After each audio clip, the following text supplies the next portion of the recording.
खुशी की बात है कि आप इस संख्या में आज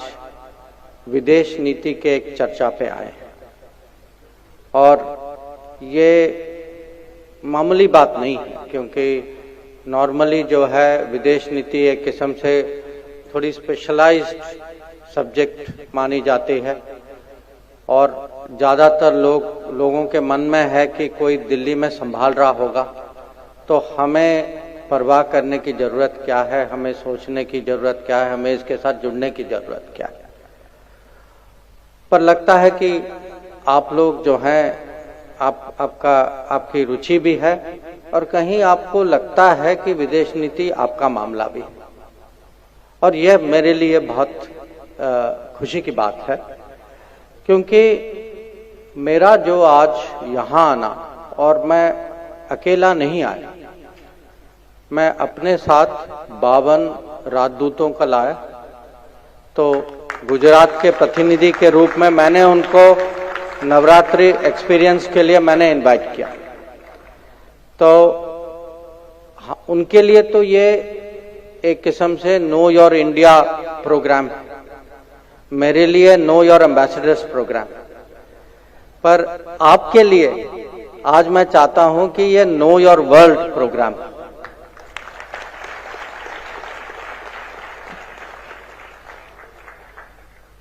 तो आप, ये स्वाभाविक होगा कि आप सोचेंगे कि हाँ इंटरेस्टिंग है, ठीक है, कभी कभी वो मंत्री सोशल मीडिया में दिखाई देते हैं, कुछ स्मार्ट जवाब देते हैं, कभी किसी को टोकते हैं, कहीं कुछ करते हैं।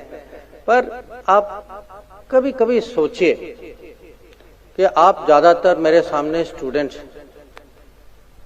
अगर आप ही लोग या आपका कोई भाई बहन दोस्त कुछ महीने पहले यहां पढ़ने के बजाय यूक्रेन में पढ़ता हो, अब एक मिनट सोच लीजिए कि उनकी स्थिति क्या थी, आपकी चिंता क्या होगी उनके बारे में। और मैं वहां से मैं शुरू करना चाहता हूं, क्योंकि वो एक बहुत अच्छा उदाहरण है कि आज हमारे लिए दुनिया की क्या महत्व है, हमें फॉरेन पॉलिसी में क्यों इंटरेस्ट लेना चाहिए। और मोदी सरकार की अगर मैं कहीं उपलब्धियों की कहानी शुरू करूं, तो आज मैं जो है ऑपरेशन गंगा से शुरू करूंगा। आप सब जानते हैं कि फरवरी में यूक्रेन में युद्ध शुरू हुआ था। उसके पहले हमारे करीब 22,000 विद्यार्थी थे वहां, और जैसे तनाव बढ़ता गया, हमारे यहाँ एक प्रोटोकॉल है, एक सिस्टम है कि हम जो हैं उनको चेतावनी देते हैं कि भाई तनाव बढ़ रहा है, तो आप सोच लीजिए आपको रहना चाहिए या नहीं रहना चाहिए वहां। अब उनमें से कुछ लोग निकले, बहुत सारे लोग नहीं निकले, क्योंकि वो भी स्वाभाविक है कि कोई यूनिवर्सिटी छोड़ के जाना नहीं चाहता, वो देश छोड़ के जाना नहीं चाहता। अगर उनके दोस्त नहीं निकले तो वो सोचते होंगे कि कहीं किसी तरीके से हम निपट लेंगे। तो सिचुएशन ये था कि जिस दिन 24 फरवरी वहां लड़ाई शुरू हुई, उस समय करीब 20,000 हमारे विद्यार्थी वहां फंस गए थे, और वो उन शहरों में फंसे जहां सबसे ज्यादा जो गोलीबारी जो है सबसे ज्यादा वहीं चल रही थी। अब अगले महीने में हम लोगों ने बहुत कोशिश करके मैंने जो पूरा सिस्टम जो है उनको निकालने में लगा, और हम इसमें सफल हो पाए। उसमें एक स्टूडेंट जो है वो बेचारा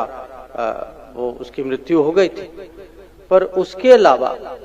ज्यादातर स्टूडेंट जो है वो बहुत सुरक्षित घर वापस आए, और आए वो करीब 90 फ्लाइट। अब इसमें जो है 2-3 सबक है। एक कि पहले इस स्पीड में, युद्ध के बीच में किसी को सुरक्षित घर लाना कोई छोटी बात नहीं, और वो भी 20,000। और उनको लाना जो है वहां हम जहाजें जो हैं वो उक्रेन नहीं जा पाई, हमें बगल वालों देशों में भेजना पड़ा, वहां भी अरेंजमेंट करना पड़ा, वहां भी हमें जो है और ये नहीं था कि खाली हमारे स्टूडेंट निकल रहे थे, उक्रेन के नागरिक भी निकल रहे थे वहां से और बाकी दुनिया के लोग निकल रहे थे। और ये जो अनुभव जो था ये मेरे लिए एक किस्म से सिस्टम की एक टेस्ट थी कि 7 साल 8 साल के बाद हम ऐसे क्राइसिस को मैनेज कर सकते हैं या नहीं, हम इस पे रिस्पॉन्ड कर सकते हैं या नहीं। और इसमें जो है मैं कहूंगा जो लीडरशिप जो कहते हैं इसका नेतृत्व जो है खुद प्राइम मिनिस्टर ने पर्सनली किया और मैं उसके बारे में आपको थोड़ा बताना चाहता हूं। जब से लड़ाई शुरू हुई वो रोज इस पे उनकी नजर थी, दिन में 2 बार फोन करते थे। आप जिन्होंने भी प्रधानमंत्री के साथ काम किया वो जानते हैं कि वो माने पूरा मॉनिटर तो करते हैं, मॉनिटर से ज्यादा भी करते हैं कभी कभी। अब उस समय आपको ये भी याद होगा कि यूपी के चुनाव हो रहे थे तो वो कैंपेनिंग पे जा रहे थे, वो सुबह सुबह कैंपेनिंग में निकल जाते थे। कभी कभी कैंपेनिंग के पहले मीटिंग होती थी, पूरा दिन कैंपेन करके जब रात को आते थे तब भी मीटिंग लेते थे कि आज मुझे बताओ क्या हो, कि आज की प्रोग्रेस रिपोर्ट दो मुझे। और ये पूरा जो निकालने का जो ऑपरेशन जो था, ऑपरेशन गंगा, इसमें जो भी आप कूटनीति के बारे में सोचते हैं, समझ में है, इसका पूरा प्रदर्शन था।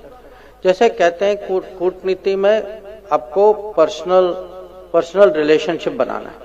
कि वो दूसरे आदमी के साथ कुछ संबंध होने चाहिए ताकि जब कुछ फोन पे बात होती है उसको माने वो चेहरा पहचानते हैं, आवाज जानते हैं, कभी आप मिले भी हैं, आपको ना कहना मुश्किल हो जाता है। और उन्होंने युद्ध के बीच में प्रेसिडेंट पुतिन को भी फोन किया, रशिया में प्रेसिडेंट जेलेंस्की को भी फोन किया 2 बार, 2 शहरों में, खार्किव और सिमी में। जब लड़ाई बहुत माने हमें लग रहा था कि हमारे स्टूडेंट के लिए बहुत बड़ा डेंजर हो सकता है, तो उन्होंने फोन करके कुछ समय के लिए फायरिंग रुकवाई ताकि हमारे लोग बाहर निकले। और ये अगर आप कहते हैं कि आपके पूरे 40 साल में एक उदाहरण दो जहां हमारे लीडर के डिप्लोमेसी के कारण हमारे नागरिकों की कहीं सुरक्षा या कहीं उनकी इस समय तो जान बची हुई थी, तो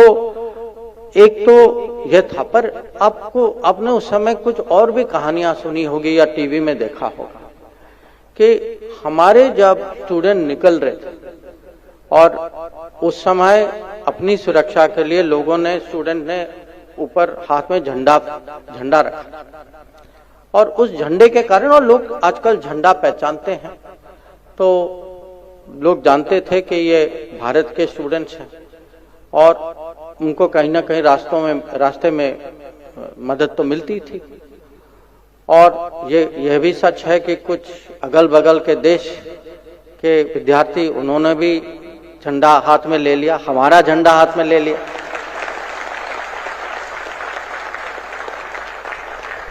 और अब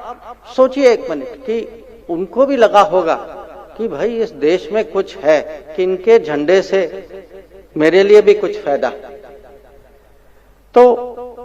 ये मैं आपको बताना चाहता हूं कि आज जो है, जब हम